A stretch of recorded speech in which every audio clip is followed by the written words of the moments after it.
이재명 대표 피습 사건 2024년 1월 2일에 그 끔찍한 사건이 있었죠. 네. 이재명 대표는 김진성으로부터 테러를 당합니다. 김진성 얼굴 다시 한번 보고 갈까요? 김진성. 김진성으로부터 네. 테러를 당합니다. 야당 대표 그것도 다음 유력한 대권 주자 이재명이라고 하는 인물이 진짜로 목숨을 잃을 뻔한 엄청나게 큰 사건이었어요. 맞아요. 그렇죠? 네. 그런데 너무 이상한 일들이 엄청나게 많이 발생을 합니다. 진상 규명이 안 된 상태에서 경찰이 갑자기 사건 현장을 물청소해 버려요. 아 맞다. 이거는 진짜로 말도 안 되죠. 그렇죠. 네, 그리고 피습 당시 이재명 대표가 입고 있었던 그 와이셔츠 네. 거기에 칼이 찔려가지고 피도 묻고 해서 굉장히 중요한 증거거든요. 이거를 폐기물 업체에 버려버립니다. 아. 야 이상하죠. 저 증거를. 이상해. 네. 그리고 나서 유력한 대권 주자고 야당 대표가 죽을 뻔했는데 갑자기 무슨 뭐 특혜 의혹 이런 걸로 언론 막 도배가 됩니다. 네. 그것도 이상하죠. 그렇죠. 그리고 범행 당일 김진성을 태워준 조력자가 있었거든요. 아 그 장소까지 예. 태워졌죠. 네. 그럼에도 불구하고 사건 발생 8일 만에 경찰은 김진성 단독 범행으로 결론을 지어버리고 끝냅니다. 이상하죠. 네. 그리고 국정원이 테러 지정 여부를 검토하기 위해서 경찰에 공조를 부탁을 합니다. 국정원에서요. 국정원에서 경찰에게 아 이거 테러인지 아닌지 우리가 확인을 해야 된다. 네. 그러니까 우리가 같이 좀 공조해서 이걸 좀 들여다봐야 되지 않겠느냐라고 해요. 네. 근데 경찰이 완벽하게 거절. 어. 이상하죠. 네. 네. 이상한 게 정말 많았습니다. 그리고 이제 정권이 교체가 됐습니다. 네. 정권이 교체가 되고 윤석열은 이제 파면이 되고 다음 대선을 향해서 막 달려갑니다. 네. 그때도 이재명 후보를 향한 테러 제보가 많이 들어왔다 아 맞아요. 얘기했죠. 네. 그때 갑자기 국정원 법률특보 김상민이가 이 사건은 커터칼 미수 사건이었다. 아. 거의 한 1년 지나서죠. 커터칼 미수 사건으로 규정하면서 테러를 지정하지 말 것을 건의를 합니다. 그래서 지정이 안 됐죠. 네. 이상하죠. 이 이상한 일에 의미를 좀 부여를 해야 되는데요. 대선 앞두고 이재명 후보의 경호 강화를 못하게 막는 효과가 있었던 거야. 그렇죠. 이상합니다. 네. 그런데 이 김상민이가 누굽니까? 김상민이는 김건희의 최측근이고 그렇죠. 검사 출신이고 네. 김건희가 공천을 주려고 했던 인물이고요. 그렇죠. 그리고 코인왕 존버킴에게 아. 차량을 제공받은 인물. 아 맞다 그거 있었죠. 예. 네. 아 자꾸 까먹게 되죠. 네네. 종목이 네. 막. 자 그런데 이상함이 겹친 상태에서 김충식은 김건희의 최측근이죠. 그렇죠. 김충식의 동거녀가 이재명에 대한 테러는 김건희가 시킨 것이다 라고 하는 말을 했는데 그 말이 녹음이 돼 있었습니다. 그 녹음이 세상에 공개가 됐죠. 다시 한번 그 녹취 듣고 옵니다. 이재명이 죽이려고 사람을 막 모집했다니까요, 김건희가. 모집했다고요? 사람 죽인 사람을. 그 사람이 다 모집했다고. 진짜요? 이재명이 칼로 배달시켜서 다. 이재명이 칼로 한 거를 김건희가 시켰다고? 그래서 이걸 조사를 안 하잖아. 그러니까 자꾸 누굴 죽이려는 짓을 하니까 그 하는 사람이 하는 사람. 와 소름 끼쳐. 소름 끼치죠. 진짜. 그런데 더 소름 끼치는 거는 김충식의 메모에서 그 테러범 김진성의 주소가 적혀 있는 게 나왔죠. 아 맞아요. 김진성이가 또 누구냐? 부동산 업자입니다. 맞아요. 메모장에 보면은 아산, 배방, 부동산 그리고 7억이라고 또 써 있어. 네. 끔찍하죠. 네. 이상하고요. 퍼즐은 맞아 떨어집니다. 그렇죠. 계속. 자, 봉지욱 기자님 나와 주십시오. 저거는 사실은 저렇게까지 했을까라는 생각을 우리가 모두 했잖아요. 맞아요. 살인 교사까지 했을까? 네. 근데 저 때 생각해 보면은 이재명 민주당 대표에 대한 구속영장이 기각이 됩니다. 그리고 이재명을 죽이는 방법 외에는 아무 방법이 없다고 판단했을 법할 때예요. 저 때가. 시기가. 시기적으로 봤을 때는. 왜냐하면 당연히 이제 다음 대통령은 이재명 대표가 유력하기 때문에 그때였는데 이제 제가 이제 최근에 들은 얘기는 저는 그 세계로 교회라는 곳이 처음 얘기가 나온 게 저희가 그 리박스쿨 취재할 때 네. 이런 한국의 극우 세력들을 뒤에서 금전적으로 지원하는 게 세계로 교회다라는 게 있었고 사실은 저희가 그때 보도를 하지 않았으면은 저희 잠입한 취재 인턴 기자가 그쪽으로 좀 잠입할 기회가 있었어요. 왜냐하면 그 리박스쿨 그 손 대표가 저희 기자한테 제안을 했어요. 야 그쪽도 소개해줄게 너. 세계로 교조? 네, 그쪽도 소개해줄게. 그러니까 그쪽에서 많은 도움을 받고 있다는 걸 저희가 이제 추정할 수 있었죠 그때. 근데 신분이 발각될 위기에 처해서 저희가 이제 보도를 했습니다만 세계로 교회가 상당한 돈을 가지고 구세교육을 지원하는구나라는 건 저희가 그때 알았죠. 근데 네. 이제 중요한 것은 이제 김진성의 단독 범행이라고 보기에는 미심쩍은 게 네. 저기가 이제 가덕도에서 이 사건이 있었잖아요. 맞습니다. 근데 이제 세계로 교회가 저쪽에 있는 모양이에요. 전 몰랐는데. 아, 예, 저쪽에 있대요. 근데 그 김진성을 범행 장소에 내려준 그 벤츠 운전자 있잖아요. 네네. 운전자가 최근에 저희가 받은 제보는 아주 유력한 그러니까 현지에 계신 분한테 받은 제보는 네. 세계로 교회 교인이 맞다. 아, 근데 그게 맞아요? 네, 라는 거 맞고. 세계로 교인이 맞아? 네. 와, 맞고 이거 두 번째는 대박이야. 이분이 수협 직원입니다. 수협. 수협? 네, 그 동네 수협 직원이고 최근에 갑자기 급성암이 발병해가지고 지금 생사를 오가고 있다. 아, 그래요? 예, 건강이 되게 안 좋답니다. 그래서 그 당시에 이제 경찰이 대충 수사하고 덮었잖아요. 네. 단일범 소행으로 하고 그때 네. 당시에 말씀하셨듯이 국정원이 이거를 테러로 지정했으면 국정원이 조사할 권한이 생기잖아요. 권한이. 네. 네. 근데 그걸 막았잖아요. 네. 그 부분에 대해서는 다음에 홍정원 차장 나오시면 물어보시면 될 것 같아요. 나온답니까? 그 부분에 대해서는. 아니, 지금 카톡을 보냈는데 대답을 안 하십니다. 최욱이 나오라고 합니다. 했는데 대답을 안 하세요. 근데 네. 그 부분에 대해서는 이제 잘 아실 테니까. 근데 일단은 태워다 준 사람이 그렇다면 아산에 있는 저 김진성이랑 네. 가덕도에 있는 그 수협 직원이랑 도대체 어떻게 우리가 그렇지. 생각을 해봐야 될까요? 없잖아요. 아무런 없잖아, 연관성. 접점이. 그러니까 이거는 경찰이 제대로 그냥 수사했으면 네. 이 정도 사건은 사실은 수사 중간 결과 브리핑도 하고 난리가 나야 되거든요. 네. 근데 경찰이 아무런 발표를 안 하고 심지어 증거물도 잃어버렸다가 민주당에서 찾잖아요. 그 맞아. 증거를 폐기한 증거물. 맞아. 근데 그런 일이 있음에도 불구하고 그냥 다 넘어갔어요. 어. 이 부분에 대해서는 제가 볼 때 당시 수사했던 경찰을 다 포함해서 전부 다 재수사를 해봐야 되겠다라는 점입니다. 수협 직원. 근데 만약에 그분이 돌아가시면 어떻게 됩니까? 그러면 이건 미궁으로 네, 빠지죠. 그 완전 미궁에 빠지죠. 예. 그러면. 근데 그분이 근데 계실 그분이 실제로 아픈 거는 맞나 보군요. 네. 아, 근데 이상하게 이 사건도 그렇고 이따 대북송금 사건도 그렇지만 많은 분들이 갑자기 돌아가십니다. 지병이든 뭐든 이렇게 돌아가셔서 빨리 그 시간을 다투는 문제다. 빨리 재수사를 해야 된다는 거죠. 네. 저 같은 사람도 몇몇 사람을 통해서 저기 죽일 수 있으니까 조심하라는 얘기를 뭐 방검복을 입고 다녀라 이런 얘기를 들었었는데 그랬어요? 사실 그냥 웃어 넘겼는데 예를 들면 어떤 시기였나요? 그때가? 시기가? 그때가요 예. 총선 한 저기 2달쯤 앞두고 1월, 2월 2024년. 네, 그러니까 맨 처음에 얘기를 들었던 건 지난번에 말씀드렸잖아요. 저 정은순 구속된 날 김건희 오빠가 아주 이를 뿌듯뿌듯 갈면서 다짐했다라는 얘기가 있었고 그러고 나서 몇 개월 있다가 한 1, 2월쯤에 외국에서 오신 분이 꼭 저를 만나야 된다고 해서 만났더니 자기가 한남동 공간에 가서 김건희를 만난 적이 있는데 네. 그때 좌파들은 저것들은 우리가 이번에 하여튼 다 뿔을 쓸어버릴 거라고 하면서 네.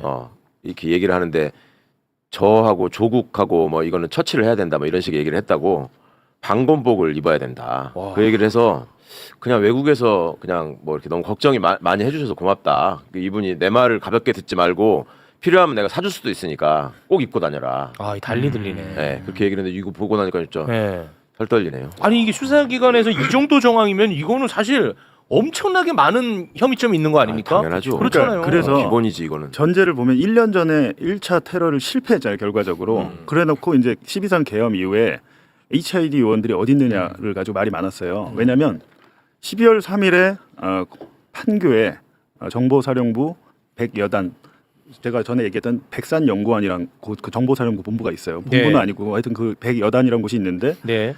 거기에 HID 요원 속초부대나 이쪽 애들을 불러다가 대기를 시켰다고 알려졌어요. 여기까지. 예, 맞아요. 근데 알고 보니까 40~50명을 불렀다는데 100여단에서 대기한 HID 요원은 5명밖에 없었어요.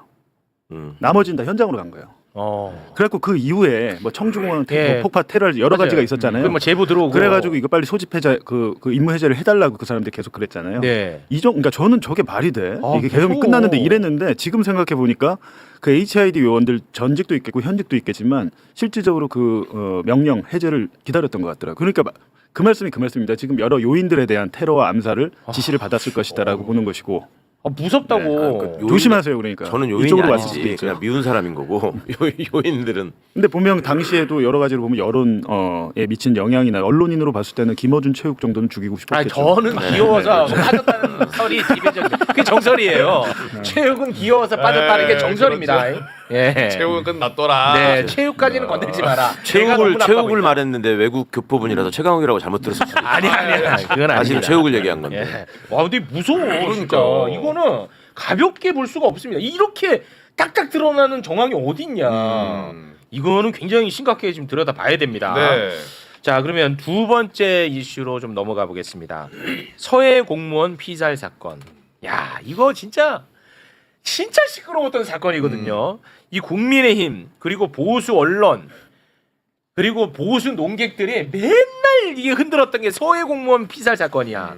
이걸로 진보 진영 공격하는데 엄청나게 활용을 많이 했거든요. 네. 매일같이 언론에서 이거 다뤘었고요. 이게 어떤 사건이냐? 2020년 문재인 정부 때죠. 네. 2020년 9월에 해수부 공무원 이모 씨가 북한군에 의해서 사살되는 일이 발생했습니다. 굉장히 우리 대한민국으로서는 분노할 만한 사건이긴 하죠. 그렇죠. 당시 해경은요, 군 당국의 첩보를 근거로 해서 이 우리나라의 그 이모 씨가 월북 의사를 표명했다라고 발표를 합니다. 아, 네. 문재인 정부의 해경에서. 해경에서. 네, 그때 그 해경의 모습 잠깐 보고 오겠습니다. 북측 민간 선박의 월북 의사를 표명한 구체적인 정황 등을 고려할 때 실종자는 월북한 것으로 판단됩니다. 자, 이렇게 이제 발표를 했거든요. 네. 그런데 이제 정권이 딱 바뀌자마자 윤석열 정부로 정권이 바뀌자마자 해경은 아무런 추가적인 증거 없이 갑자기 정반대의 발표를 해요. 월북 의사 없었다 라고 발표를 해버립니다. 똑같은 해경인데 정권마다 바뀌었어요. 그런데 증거가 추가적으로 나온 게 없어요. 자, 윤석열 정부의 해경 발표 잠깐 보고 오겠습니다. 종합적인 수사를 진행했으나 월북 의도를 인정할 만한 증거는 발견하지 못했습니다.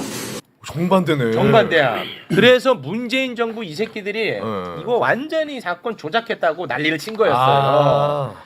근데 윤석열의 국정원이 문재인 정부 시절의 국정원장들을 국정원의 자료를 삭제할 것을 지시했다는 이유로 고발을 했어요. 어. 그게 누구냐? 서훈 전 국정원장 그리고 매불쇼에 나오는 박지원 전 국정원장 고발을 해버렸어. 아, 네. 그래서 지금도 재판을 받고 있습니다. 그런데 국정원 감사 결과가 이번에 나왔어. 어제. 아, 그럼 삭제를 뭐 지시했냐 뭐 이런 거 있어서. 어제 나온 거야. 네. 그런데 결론적으로 얘기하면요. 국정원이 자신들의 전 국정원장을 고발했잖아. 네. 이 고발 윤석열이가 시킨 것이다. 그렇게. 그리고 자료 삭제된 거 단 하나도 없더라. 와. 근데도 불구하고 당시 윤석열이가 나 모르는 일이야 라고 이야기를 해. 그래요? 그때 그 새빨간 거짓말을 했던 윤석열 다시 한번 보고 오겠습니다. 공무원 사건 결과 뒤집힌 거 대통령 직접 입장 궁금하고요. 뭐 내가 직접 관여할 문제는 아니고 저도 뭐 정확하게는 그 디테일한 건 잘 모르겠습니다. 와. 윤석열이가 다 시킨 거고 삭제된 자료 단 하나도 없다. 감사 결과가 발표됐고요. 계속해서 추가 감사가 있다고 합니다. 네. 근데 이건 그때 당시 국정원장이 김규현인데요. 예. 대면 보고를 했어요. 윤석열 만나가지고. 네. 네. 그때 국정원장은 수사를 좀 의뢰를 할 필요가 있다. 음. 이렇게 보고를 했는데 거기에 대한 윤석열의 답이 뭘 수사 의뢰를 하냐고 직접 고발하라고. 그래서 국정원이 전직 국정원장 2명을 고발하는 초유의 사태가 초유의 벌어졌어요. 사태지. 네. 이상했거든요 그때부터. 네. 근데 윤석열의 지시였다는 게 이번에 나온 거죠. 네, 그때 이게 진짜 시끄러웠어. 근데 그때부터 지금까지 나는 박지원 의원님이랑 같이 방송을 많이 해갖고 내가 막 나올 때마다 물어봤어요. 네. 솔직히 삭제하셨죠? 내가 맨날 그렇게 했단 말이야. 근데 박지원 의원님이 되게 여유 있더라고. 그 말도 안 되는 얘기고 그리고 그 지울 수 있는 시스템이 안 된다는 거야. 그게 계속 그 얘기를 했었거든. 아니, 보셨잖아요. 비화폰도 안 지워지잖아. 예, 안 지워지더라고. 그래서 그게 예. 처음부터 날조된 사건입니다, 저거 진짜로. 근데 이 서해 공무원 사건 보니까 1심 아직 판결 안 나왔는데 네. 지규현 판사가 재판장이더라고요. 이것도 이 사건의 재판장이 지규현입니다. 그래요? 그래서 굉장히 문제인데 그 와중에 국정원에서 이렇게 내부에서 봐주니까 고마운 것이고 지금 중요한 것은 몰랐네. 똑같은 정보를 가지고 정권이 바뀌니까 뒤집어서 판단을 한 거잖아요. 맞습니다. 근데 제가 이제 오기 전에 몇 물어보니까 당시에 연평도 같은 데서 이제 북한으로 넘어가서 북한군과 무슨 얘기를 나눴는지 야 그거를 우리가 어떻게 알지? 우리 일반인들은 잘 모르잖아요. 그렇죠. 근데 우리가 777 부대라는 곳이 있어요. 777 부대라는 곳이 이제 감청. 대북 감청 부대입니다. 대북 감청 부대는 각종 전파나 위성 이용해서 그 감청을 하는 거예요. 실제로 거기서 북한군 애들이 나누는 얘기를 어느 정도는 감청을 하는데 당시에 그때 당시 나온 보도로는 월북이란 말이 2번 나왔다는 거잖아요. 2번 맞아. 나왔고 이 얘기 그때도 다 그러니까 나왔던 여러 가지 얘기야. 정황이 있는데 일단 기본적인 팩트는 뭐냐면 윤 정권 와서도 못 뒤집은 것은 그 넘어간 공무원 이 씨가 도박을 했고 인터넷 도박을 많이 했고 네. 주위에 빚을 많이 지고 있던 사태. 요거는 금액만 바뀌었어요. 처음에 3억이었다가 윤 정권에서는 한 9천만 원대다. 네. 이렇게 돼 있는데 일단 그 신상은 굉장히 좀 본인으로서 괴로운 위치에 처했던 건 맞아요. 근데 어디 거기까지 가는지는 모르겠는데 과학적으로 보면 그거를 그냥 모르고 실족했는데 물에 떨어졌는데 그쪽으로 못 가죠. 물살이 반대로 가니까. 네. 서해로 내려와야 되는데 북으로 올라간 거잖아요. 그렇지. 그 얘기 다 나왔었어. 과학적으로는 다 끝난 건데 이걸 네. 가지고 똑같은 걸 가지고 뒤집어서 다 이제 맞아. 판단을 한 거거든요. 네. 근데 그래서 이 진실을 얘기하잖아. 그러면 어떻게 했냐면 우리 희생된 우리 국민을 모욕한다고 맞아요. 완전히 그 종부 프레임을 딱 가둬가지고 말도 못하게 했었다니까. 유족들만 앞세워가지고. 예, 유족분들이 나와가지고 네. 또 진짜 이게 정말 심각해. 그래서 내가 댓글로 욕도 많이 먹었어. 저 매국노라고 그 저는 당시에. 북한 가라고. 그러니까 이게 윤 정권 출범하고 첫 번째 북풍이었습니다. 이게. 첫 번째 출범하자마자. 근데 이제 그 문건, 그러니까 국정원에 문건 같은 게 남아 있다는 게 지운 건 뭐냐면 이런 군사 정보를 국정원이나 국방부나 뭐 합참이나 이렇게 공유하는 시스템이 있대요. 그 군사 정보 시스템에 있는 거는 당연히 지워야죠. 안 지우면 지상작전 사령부나 다른 데서 들어와서 볼 수 있어서 공유하는 체계에 거기 있는 정보를 지운 것이지 국정원 서버에 있는 걸 지운 것은 아니다라는 게 지금 확인이 된 거죠. 네. 자, 알겠죠. 이제 네. 정리됐죠. 얼마나 나쁜 놈들이었는지 알겠지. 네. 자, 그리고 세 번째 쌍방울 대북 송금 사건. 요거는 좀 사실은 제일 길게 해야 되는데 시간 관계상 좀 짧게 하겠습니다. 이 처음에는 이재명 대표를 잡아 넣으려고 변호사비 대납으로 걸고 시작한 거예요. 최초로는요. 네. 어찌됐든 이재명을 잡아 넣어야 되니까. 네. 근데 나오는 게 없는 거야. 그러니까 갑자기 대북 송금으로 틀어가지고 수사를 하게 된 겁니다. 그러니까 이제 검찰 입장에서는 주가 조작을 위해서 대북 사업을 하려고 했던 쌍방울 관계자들 얘네들의 증언이 필요한 거야. 이건 대북 송금은 주가 조작이 아니고 이재명을 위한 것이었다. 이 한마디가 필요했던 거야. 그래서 나왔던 게 연어 술 파티 의혹 해유 사건. 우리가 많이 얘기했었지. 근데 증거가 없다고 또 검찰에서 저 새끼들 또 엉뚱한 소리 한다. 또 음모론 핀다. 난리 났었잖아. 그러면서 뭐 출정 기록 안 주고 막 그랬던 거 기억나죠?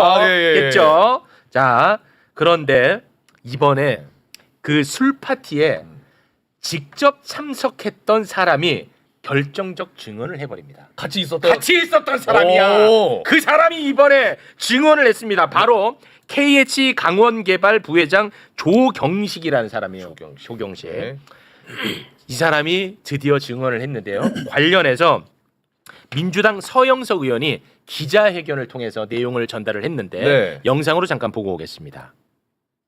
이번에 당시 술판에 직접 참석한 인물의 구체적인 증언이 확보되었습니다. KH 강원개발의 부회장을 역임한 조경식은 2023년 6월에서 8월에 이루어진 연어 술파티 등에 대해 아주 구체적으로 진술하였습니다. 회는 강남 소재 어도라는 횟집에 주문하였으며 8만 원짜리 초밥 도시락과 별도 회 세트를 추가해 1인분에 25만 원짜리를 주문했다고 합니다. 구체적 장소는 검찰청 내 민원인 대기실, 소위 변호인 접견실이며 박상용 검사 조사실이 위치한 13층으로 추정됩니다. 술판은 검찰청 직원 퇴근 시간 이후인 19시부터 시작하여 대략 21시까지 이어졌다고 합니다. 도시락이 수십 인분씩 주문된 것은 1313호실 직원뿐만 아니라 야근 중이던 13층 다른 검사실 구성원 김성태 등과 함께 출정 나온 교도관, 심지어 수원구치소 당직 근무자 것까지 챙겼기 때문이라고 합니다. 또한 술판은 매우 치밀하게 벌어졌는데 수원지검 출입자 기록에 남는 것을 방지하기 위해 당시 1313호실 직원들이 출입구에 내려와 조경식 등 쌍방울 그룹 인원을 출입 절차 없이 데려갔다고 합니다. 검찰은 진짜 상상 이상으로 썩어 빠진 겁니다. 범죄 조직이야. 이건 진짜 조폭들입니다. 영화에서 보던 일입니다. 김성태 측근 조경식이 참석했던 술 파티가 총 3번인데요. 네. 굉장히 구체적이죠. 네. 정말 구체적이. 잠깐 한번 올려주시겠습니까? 23년 11월 중순경 둘째 주 금요일 회초밥 도시락 17인분. 11월 말 넷째 주 금요일 회초밥 도시락 25인분. 크리스마스 전주 금요일 회초밥 도시락 68인분. 와, 상당히 구체적이야. 그러네. 그리고 여기 그 샀다고 하는 그 횟집 있잖아요. 강남의 그 횟집. 네. 그 쌍방울 방용철 부회장이 이 횟집에서 사용한 카드 내역도 많아. 그러니까 이게 탁탁탁탁 들어맞는 거고 정말 썩어 빠졌습니다. 검찰은. 네, 그 조경식 부회장이란 분이 안타깝게도 지금 감옥에 있는데 구속 상태. 다른 사건으로 다른 사건 구속 상태인데 엊그저께 보석 석방이 실패했대요. 판사가 불허해가지고 아마 이거 때문에? 아니요 모르겠어요. 근데 나왔으면 아마 본인이 저런 양심 선언이나 증언을 하려고 했는데 그게 안 된 상태고. 아, 그러면 이런 증언은 어떤 식으로 지금 전파가 되고 있는 거예요? 김광민 변호사가 제 생각에는 아마 변호사든 그러니까 변호사들이 변호인 접견으로 가서 적어온 거죠. 네네네. 적어온 거고. 근데 요거는 요거고 검찰청 술파티야 뭐 조사하면 다 나올 텐데 저는 이제 기본적으로 이제 어제는 국정원 관련 얘기가 나왔으니까 제가 앞전에 여기서 한번 공개한 적이 있는데 제가 이제 대북송금 관련 보도할 때 제 문건을 하나 보여드릴게요. 여기 전에 제가 일부 모자이크를 하고 보냈는데 1번 문건. 1번. 네.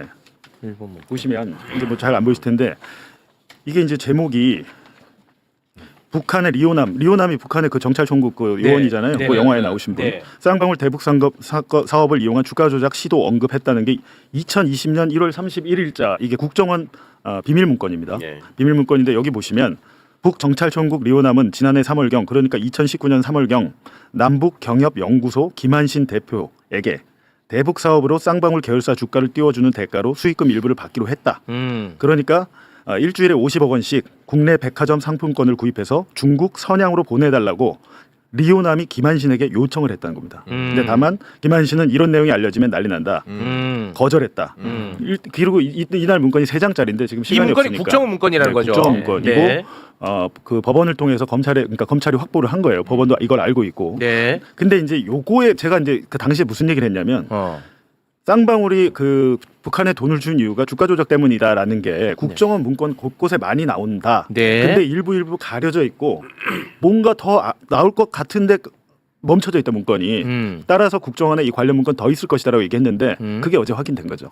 보니까 이제 기간을 한정해가지고 처음에 이제 법원에서 영장이 나올 때 기간을 한 1년 정도밖에 안 했는데 앞뒤로 보니까 더 있더라라는 걸 국정원에서 확인을 한 거죠. 그러니까 이거는 뭐 대북 방문을 위한 어떤 뭐 대가가 아니고 쌍방울이 그냥 자기들의 대북 사업. 근데 그 대북 사업이란 것은 쌍방울이 뭐 히토리로 개발을 어떻게 합니까? 주가 조작하려고. 말도 안 되는 거고. 근데 주가 조작이란 것인데 중요한 것은 여기 김한신 대표님이 대북 사업가. 안타깝게도 돌아가셨어요. 아, 그래요? 또. 네, 돌아가셔가지고 사실은 제가 통화할 때는 대표님 이거 이화영 부지사 재판에 나가셔서 증언을 한번 해주신 게 어떻겠습니까? 진실을 얘기해달라. 근데 유일하게 돌아가시기 전에 저랑 통화한 게 있습니다. 통화한 게 한 40분 정도 있는데 관련해서 이제 이 문건을 제가 말씀드려요. 대표님 보니까 대표님이 그 리오남이랑 이렇게 해서 국정원에 뭐 보고하신 거 있어요? 하면서 이 내용을 제가 말씀드려요. 그러니까 거기에 대해서 대답하신 부분이 있거든요. 녹음 파일 제가 이거 오늘 녹음 파일 최초 이거는 공개입니까? 뉴스타파에서도 공개 안 한 겁니다. 최초 공개입니다. 자, 돌아가셨기 때문에 남은 육성 이게 이제 유일한 증거예요 지금. 자, 대북 사업가 김한신